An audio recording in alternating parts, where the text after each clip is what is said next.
Drills Talk, episode 52. In this episode, we're going to discuss the top 3 ways of dealing with failure. This is based on a blog I wrote in the past entitled Mistake or Misfortune.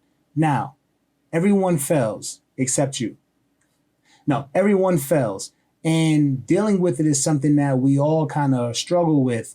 And we never really know exactly how to deal with it. We don't deal with it head on, or we kind of shun it away, or we act like it didn't happen. And the best way to deal with it is to actually examine the failure and get as much as you can get out of it.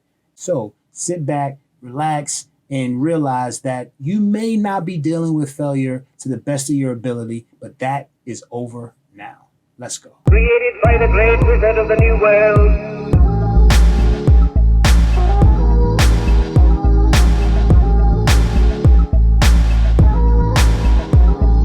Drills Talk, episode 52. In this episode, we're going to discuss the top 3 ways of dealing with failure. But before we get started, please like, subscribe, comment if you would like to comment, share if you would like to share, show your love however you would like to show your love. Every Monday, we have a new blog. Every Wednesday, new Drills Talk, new vlog. Every Friday is a new beat produced by yours truly. Great channel to follow. Thanks for the like. Thanks even more for the subscribe. Thanks even more than that for hanging around and checking in on me every now and then. Let's get started. Number 1.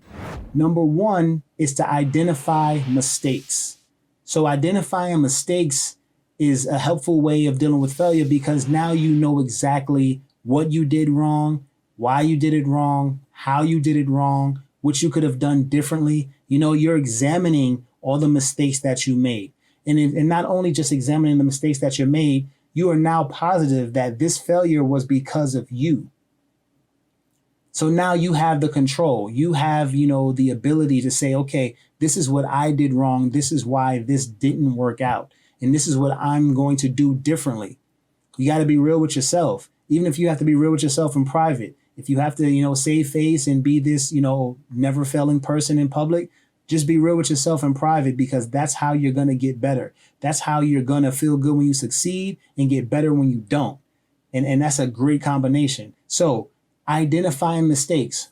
What did you do wrong? What could you have done better? Did you give all your effort? Did you put your best foot forward? Or did you approach it like, hey, I got this, and then you didn't have it? Now you know not to do that. Now you know that that's something that is just leaving a little too much space or too much room for error. Give your best at all costs. Like, just, this is what I want to do. I'm not going to just go in half A it, you know what I mean? And just because I know that I'm really good and I should get this and this shouldn't be a big deal, but that one day where it is a big deal, that one day where the, level of difficulty is a little more and you weren't ready for it because you didn't give your all, it's a little hard to deal with after a while. That's why you're using this failure and using this mistake after identifying it, saying, I'm not going to do this anymore. If you're into sports, very similar. A team puts a game plan together, it doesn't work. And then they go and watch tape and they say, okay, well, what did we do wrong? And how can we get better from this? From the loss, from the mistake, from the failure. That's how you get better. That's how they get better. That's how a Super Bowl winning team is going to, get to the pinnacle because they've watched their failures and they cleaned it up as much as they can to where they're facing the other best team in the league and that team can't beat them that day. They've identified their mistakes. They've gotten better. They cleaned up all their errors and they did their best and put their best foot forward and now they're champions and you can do the same. Number 2. Number 2 is identifying misfortune. Now, a lot of us mistake some failures as our fault, and they're not. They're misfortunes. There's something that was out of our control that occurred to us. So we can't ask, what did we do wrong? Why didn't we, do our best? It's more of, why did this happen to me? Could I have done anything, to prevent this from happening to me? And when you can't answer that with a yes, I could have done something to prevent this from happening for me, you have to then take this failure as, okay, yes, this is something that occurred that I didn't want to happen, but it was out of my control. It wasn't because of my effort. And that can definitely help you with dealing with this misfortune or AKA failure in this situation. Because you're like, okay, well, it wasn't because of my lack. It wasn't because I didn't put my best foot forward. It was because of something out of my control. It's way easier to take a L or failure if you know that it really wasn't because of you ultimately. It's a lot easier to take. And you understand, okay, well, I'm going to go 100% at the next opportunity also, because this misfortune has nothing to do with the next opportunity. This misfortune occurred and I have to deal with it ultimately, even though it was not my fault. I still have to live with the lack or the failure or what, whatever comes from that failure. But I understand that it wasn't because of me. And I can move forward knowing that, I'm not doing nothing wrong. I can go ahead and approach the next opportunity 100%. And hopefully this occurs, as I saw it, the last opportunity occurring. Misfortune happens to all of us. So be good at identifying mistakes, but also be good at identifying misfortune. Was it in your hands or was it out of your hands? You can both, get something from both, but understand that if it was in your hands, you can get better. If it was out of your hands, you keep going and doing the same and working the hardest and putting your best foot forward. And don't beat yourself up because, again, it wasn't on you. It's a great tool to be able to sit with a failure. And the first things you're doing is you're identifying if this failure was caused by a mistake or this failure was caused by a misfortune. Just try it out. Number three is you learn more from failure. And I've touched on this in many episodes of Drills Talk, but failure actually helps you because, again, you're learning from the mistakes, but not only are you learning from the mistakes, you're becoming less and less afraid to fail, which is like the number one reason a lot of us don't ever get up and go out and try to do what we want to do in life is because the fear of failing.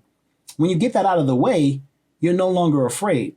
So you can go. You can keep going and not being afraid of it not working out because you know that, okay, well, this actually may work out. This may go the way I want it to go. And I'm going to do everything in my power to make sure it does. If it doesn't, it's not the end of the world. I failed before. So that's the danger of people who are afraid of failure. You don't try and you're still afraid. That's still the big monster of, epic proportion because you've never looked the failure in the eye. You've never experienced it. So it's way, way bigger than it actually is because you have no expertise in dealing with it. You're doing yourself a disservice. Understand that failure is part of life. Failure is part of actually wanting to do anything. I mean, you go take it back to all the way when you were a young child and you're trying to learn to do things. You're trying to learn to hold a spoon. You're trying to feed yourself. You're trying to learn to pull up. You're trying to walk. You're trying to talk and you don't stop. And that's, an innate ability. Like nobody teaches you not to stop. Nobody teaches you to not be a quitter. You keep going. You stand up, you fall. You stand up, you fall. You stand up, you fall again. And you just, you just keep trying. And somewhere and somehow, as we, grow to adults, that we lose that. And we're like, oh my goodness, I keep falling. I might as well stop. Oh, I keep trying and failing. Well, I guess this is not for me. Well, was, holding a spoon not for you? Was feeding yourself not for you? Walking not for you? For those of us who can walk? How does that sound? Sounds crazy. So understand that you going out there and not being afraid to fail, and then knowing if I do fail, I get this benefit of education and experience that I can then use on my next try. There's nothing to fear. How powerful are you now? Your next failure, you get to sit down with that failure and you get to identify if it's a mistake. You get to identify if it was a misfortune. But then you still get the education that comes with the experience and the failure and say, okay, this didn't go the way I wanted, but I got all of this. I know if it was my fault and I know I won't do that no more. I know this wasn't my fault and I know to keep, putting my best foot, my 100%, forward. And then I get all this information and that I can then use and grasp and go, kick butt the next time I go out and try it. What's there to fear? Absolutely nothing. Do not fear failure. It is the ultimate teacher in this life. If you're an entrepreneur or you're not an entrepreneur, failure is part of the game. If you go out and you succeed the first time, what have you really learned? And I touched on this before. Like when we succeed, we don't go back and address everything. We don't go back and see, oh yeah, we did this really good. Let me see how I did that. No, we like, okay, we did it. It was great. Let's move on. But when we fell, then we actually know to sit and say, okay, well, goodness, what happened? You ask yourself what happened. And again, there is another ability to learn from both success and failure, but let's stick here first and get to understand and deal with failure and how we're going to use it and grasp it and have it propel us to levels that we've never reached before. Drills Talk, episode 52. These are the top 3 ways to deal with failure. Thanks for listening. Thanks for watching. It's drills.com. Check this out. It's Drills.